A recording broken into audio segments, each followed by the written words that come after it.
ماحولیاتی آلودگی کے لیے یعنی کہ اس کی بہتری کے لیے جو ہے وہ پاکستان میں پہلی سڑک جو ہے وہ پلاسٹک کی تیار ہو رہی ہے اسلام آباد میں، اور یہ تقریباً 70 ٹن جو ہے وہ اس میں پلاسٹک استعمال ہوگی.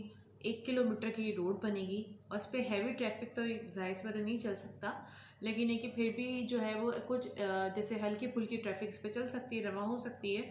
اور ماحولیاتی آلودگی پہ قابو پانے کے لیے پلاسٹک کی سڑکوں کو تعمیر کے لیے استعمال کیا جائے گا. چیئرمین CDA کی طرف سے احکامات آئے ہیں، اور یہ ہے کہ یہ اسلام آباد میں اس کی جو ہے وہ شروعات ہو گئی ہے ملک کے اندر. مریم نواز کے جو ہے بیٹے کا ولیمہ ہے 17 دسمبر کو، اور اس کے لیے جو ہے تقریباً انہوں نے 15 دن کی جو ہے وہ ساری سرگرمیاں روک دی ہیں اپنی.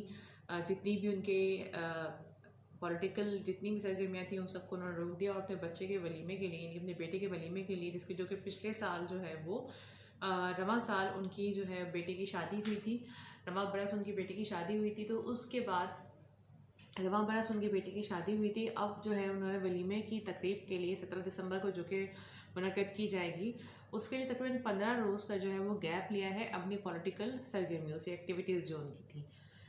بات کریں گے پاکستان کی جو ہے وہ اسکول کب سے بند ہو رہے ہیں، تو بلوچستان نے اسکول بند کرنے کا آغاز کر دیا ہے سردیوں کی چھٹیوں کے لیے، اور تقریباً 15 دسمبر سے جو ہے وہ اسکول بند کر دیے جائیں گے، جو کہ فروری میں جا کے کھلیں گے. اور تقریباً 28 فروری کو جو ہے وہ اسکول کھلیں گے. تقریباً آپ سمجھ لیں کہ 2.5 مہینے کی چھٹیاں جو ہوں یہ بچوں کو دی جانی ہیں. سردیوں کے ایسے دھند بہت ہے، سردی ہے، اس وجہ سے.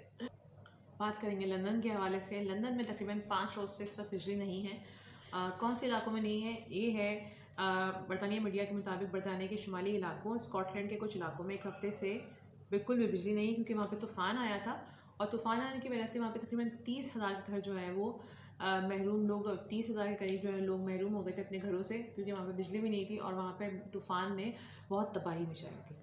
اب ہم بات کریں گے، اور اس سے جو ہے تقریباً 3 افراد بھی جو ہے وہ ہلاک ہو گئے تھے. ماہا عامر جو ہیں وہ ایکٹریس ہیں، اور ان کے ہسبینڈ ہیں فیضان شیخ، جو کہ اکثر مزاحیہ چیزوں میں بھی، مزاحیہ پروگرامس میں بھی شرکت کرتے رہے ہیں، ویسے اینکر بھی ہیں وہ.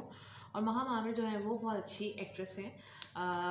ان کے جو ہے وہ کہا جا رہا ہے کہ ان کی طرف سے جو ہے وہ ٹویٹر پہ بیان آیا ہے ان کے شوہر کی طرف سے، فیضان شیخ کی طرف سے. انہوں نے کہا ہے کہ ہماری جو ہے فیملی بڑھنے والی ہے الحمدللہ، اور ان کے یہاں نندے مہمان کی آمد کا سلسلہ ہے، اور جس پہ جو ہے انہوں نے کہا ہے کہ ان کے مداحوں کی طرف سے ہمیں بہت ساری دعاؤں کی ضرورت ہے. پھر بات کریں گے جی پریانکا چوپڑا جو ہے، نک جونس، ان دونوں نے جو ہے وہ اپنی سالگرہ منائی شادی کی. اور اس سے پہلے جو ہے یہ خبریں بہت زیادہ وائرل ہو رہی تھی کہ ان کے درمیان ڈیورس کی بات ہو رہی ہے، ڈیورس ہو رہی ہے، ان کے درمیان بہت برے حالات ہیں، ایک دوسرے کو پسند نہیں کرنے لگے، ان کے حالات بگڑ رہے ہیں، جو ازدواجی تعلقات ہیں ان کے وہ خراب ہو رہے ہیں. لیکن اب جو ہے یہ لوگ اپنی انہوں نے اینیورسری منائی ہے، وہ سب کے سامنے منائی ہے. ایک بہت عجیب و غریب سا واقعہ جو ہے وہ لندن میں پیش آیا ہے، وہ یہ ہے کہ ایک نوجوان ہے، ایک نوجوان لڑکی یعنی کہ 20 سال کی ہے، اس کا نام ہے ایوی ٹومبیز، اور اس نے یہ کہا ہے کہ اس نے مقدمہ کر دیا ہے اپنے ڈاکٹرز پہ، اور ان ڈاکٹرز پہ کیا ہے جن کے ہاتھوں وہ پیدا ہوئی ہے. اور اس نے یہ کہا ہے کہ اس کو اپنی کمر کی تکلیف کا سامنا رہتا ہے، اور تقریباً 24 گھنٹے بھی اس کو جو ہے وہ پائپس لگے رہتے ہیں، اور جس کی وجہ سے جو ہے اس کو بہت تکلیف کا سامنا رہتا ہے. تو اس کو اپنے جو ڈاکٹرز ہیں ان کو بتانا چاہیے تھا، میری والدہ کو، کہ اس لڑکی کے یہ ایشو آ سکتا ہے، تو مشورہ دے سکتے تھے کہ ابارشن کرا سکیں. اب میں اس پہ اب جو ہے میں ان پہ مقدمہ کرنے کے لیے جا رہی ہوں کہ انہوں نے جو ہے پہلے سے میری والدہ کو کیوں نہیں انفارم کیا ان سب باتوں کے بارے میں، تاکہ یہ مشکلات جو ہے میری زندگی میں نہ آتی. اب میں آپ کو بتاتے چلوں کہ یہ لڑکی جب جو ہے وہ اگر مقدمہ جیت جاتی تو اس کے بدلے میں جو ہے اس کو تقریباً لاکھوں ڈالر کے قریب جو ہے وہ اس لڑکی کو پیسے مل جائیں گے. ایک بڑی عجیب سی کہانی ہے جو اپنے مسیحا کے لیے جو ہے وہ اس نے اس طریقے سے مقدمہ کرنے کی کوشش کی، لیکن وہ کہتی ہے کہ میری زندگی جو ہے وہ نہ ہوتی تو مجھے مشکلات کا سامنا بھی نہ کرنا پڑتا، اور جو مجھے 24 گھنٹے تک یہ نلکیاں لگی رہتی ہیں تو ایک بہت بڑی تکلیف کی باعث ہے. مجھے نہ ہی پیدا کیا، مجھے پیدا ہی کیوں کیا؟ تو آپ نے ڈاکٹر سے اس نے سوال کیا ہے اور پھر مقدمہ کر دیا. تو یہ تھی اب تک کی نیوز. اتنا بہت خیال رکھیے گا. اللہ حافظ.